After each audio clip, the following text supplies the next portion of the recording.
بسم اللہ الرحمن الرحیم۔ السلام علیکم اسٹوڈینٹس، امید کرتی ہوں آپ سب خیریت سے ہوں گے۔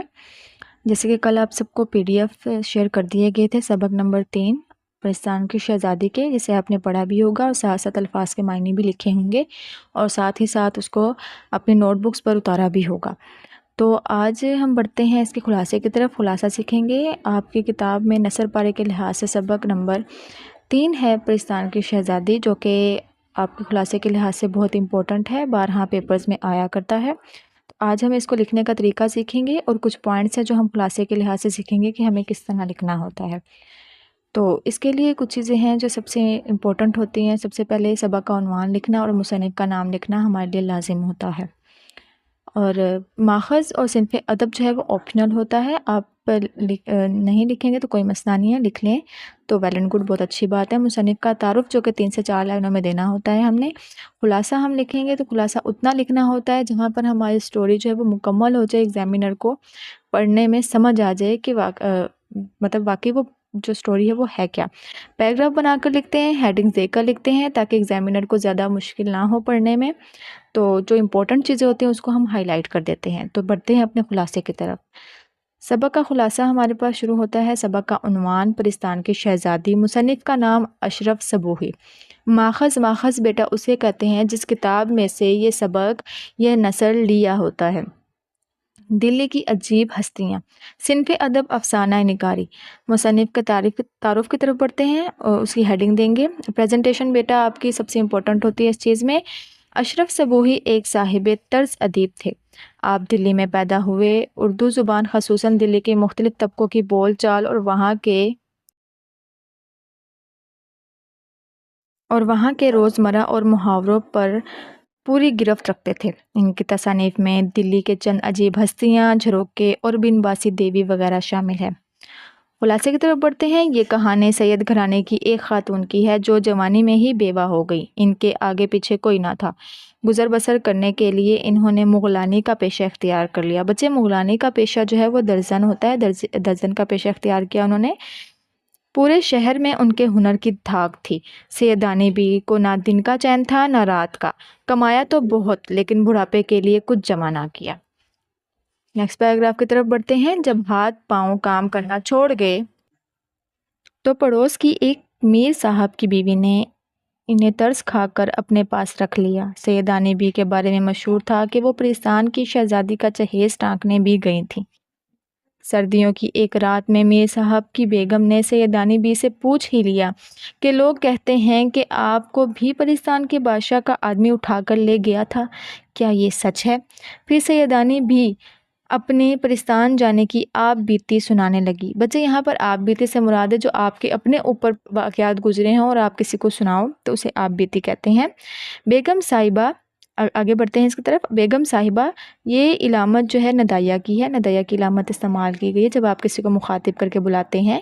بیگم صاحبہ، یہ وہ دن تھے کہ نواب عظم الدولہ کی اکلوتی بیٹی کی شادی تھی۔ اول تو میں جوڑوں کی سلائی کے لیے دن رات وہاں رہتی تھی یا وہاں رہنا پڑتا تھا۔ ایک دن میں نے آرام کی غرض سے ناغہ کر لیا مطلب چھٹی کر لی۔ نہانے کے بعد میں نے باورچن سے بون پلاؤ کھانے کی فرمائش کی۔ ابھی پلاؤ دم پر ہی تھا کہ باہر کسی نے آواز دی، سیدانی بی کو سرکار نے یاد کیا ہے۔ نہ چاہتے ہوئے بھی میں پالکی میں بیٹھ گئی۔ نواب صاحب کا محل قریب ہی تھا، لیکن جب کافی دیر ہو گئی تو میں نے پردہ ہٹا کر دیکھا تو باہر جنگل سائیں سائیں کر رہا تھا۔ سائیں سائیں سے مراد ہے سنسان جگہ یا سنسان جگہ کے بارے میں بیان کیا گیا ہے۔ کلیجہ منہ کو آ گیا، یعنی کہ وہ بہت زیادہ ڈر گئیں۔ میں نے ہمت کر کے کہاروں سے پوچھا، کہاں لے کر جا رہے ہو؟ کہاروں کا یہاں پہ کہاروں سے مراد ہے بچے، پہلے زمانے میں جو کنوینس ہے اس کا اتنا زیادہ سسٹم نہیں ہوا کرتا تھا، وہ تو جو ہے پالکی یا ڈولی پر سفر کرنے کا رواج تھا۔ تو جو کہار تھے نا وہ اس کو اٹھا کر لے کر جایا کرتے، اس ڈولی کو، مسافر کو اس میں بٹھا کر، تو اس ڈولی کو جو ہے اپنے کندھوں پہ اٹھا کر لے کے جایا کرتے تھے، پالکی کو یا ڈولی کو، تو انہیں کہاروں کہا جاتا ہے۔ تو سیدانی بھی کہتے ہیں میں بہت زیادہ ڈر گئی تو میں نے ان سے اچانک سے پوچھا کہ مجھے کہاں لے کے جا رہے ہو؟ کن سے پوچھا؟ کہاروں سے پوچھا۔ جواب آیا، سیدانی بھی خفا نہ ہوں، کچھ ہی دیر میں محل آ جائے گا۔ آواز چونکہ قریب سے ہی آئی تھی تو منہ نکال کر دیکھا تو نہ کہار تھے نہ کہاریاں۔ ایک بے چاکی شکل کا آدمی، بے چاکی شکل کا آدمی سے مراد ہے بیٹا جس کی شکل و صورت انسان جیسی نہ ہو، بے ڈھنگی سی شکل ہو، بکرے جیسا منہ، گھوڑے جیسی ٹانگیں، اور پالکی خود ہی چل رہی تھی۔ اب تو میں بہت ڈر گئی۔ تو اس نے کہا سیدانی بھی گھبراؤ نہیں، ہماری شہزادی کی شادی ہے، کپڑے سی کر چلی آنا، منہ مانگا انعام ملے گا۔ بادشاہ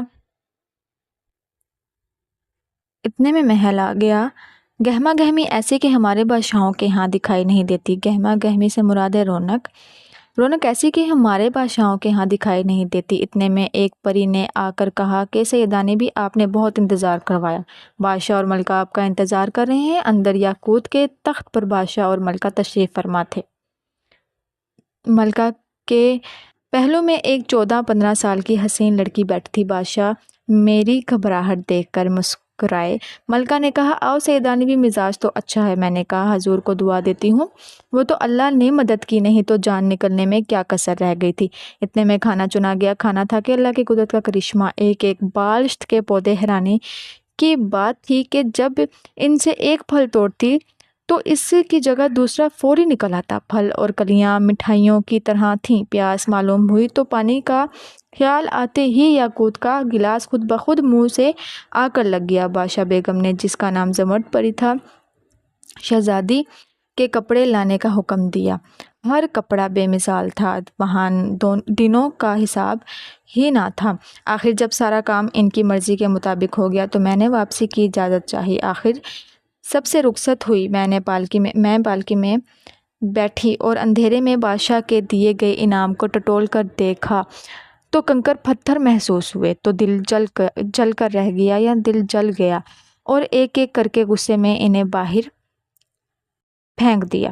کچھ دیر میں گھر آ گیا، پالکی کا پردہ اٹھایا اور چراغ کی روشنی اندر پڑی تو کیا دیکھتی ہوں کہ جسے کنکر پتھر سمجھ رہی تھی جواہرات ہیں، بڑے بڑے تو سب پھینک دیے تھے، جو 2-4 رہ گئے تھے وہ بڑے دکھ سے لے کر اتری۔ گھر میں جو پہنچی تو بون پلاؤ جیسا چھوڑ کر گئی تھی ویسے ہی دم پر رکھا ہوا تھا۔ تو بچے انہیں آپ نے یاد کرنا ہے اور لکھنے کا طریقہ بھی سیکھنا ہے۔